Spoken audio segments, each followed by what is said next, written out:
RBI, जो आपकी country की इकोनॉमिक ग्रोथ में बहुत बड़ा रोल प्ले करता है। तो अगर आपको इसके बेसिक्स के बारे में भी नहीं पता तो आपको इस वीडियो को एंड तक जरूर देखना चाहिए। इस वीडियो में हम आरबीआई से रिलेटेड कुछ इंपॉर्टेंट फैक्ट्स को जानेंगे। अब ये आरबीआई का आइडिया आया कहाँ से? इंडिया में आरबीआई को सेटअप किया गया था on the recommendation of Hilton young commission in the year 1935।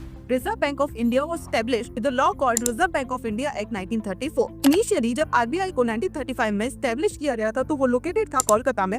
उसके बाद 1937 में उसको कोलकाता से मूव कर मुंबई शिफ्ट कर दिया गया। Started as a share holders bank with the paid up capital of 5 crore rupees. आज के टाइम पर रिजर्व बैंक ऑफ इंडिया को जो ओन करता है वो है government of India, but initially it was a privately owned bank जिसमें गवर्नमेंट का बहुत ही नॉमिनल सा शेयर था। But later on the bank was nationalised और आज के टाइम पे ये कंप्लीटली गवर्नमेंट के द्वारा ओन किया जाता है। इसको बैंकों का bank that is bankers bank भी बोला जाता है क्योंकि इंडिया में जितने भी बैंक है उनको सुपरवाइज करने का काम इसी का है। As per reserve bank of India ये बहुत सारी चीजें इंडिया की इकोनॉमी से रिलेटेड करता है जिनमें से कुछ इंपॉर्टेंट आपकी स्क्रीन पर है। First one is it issue bank notes.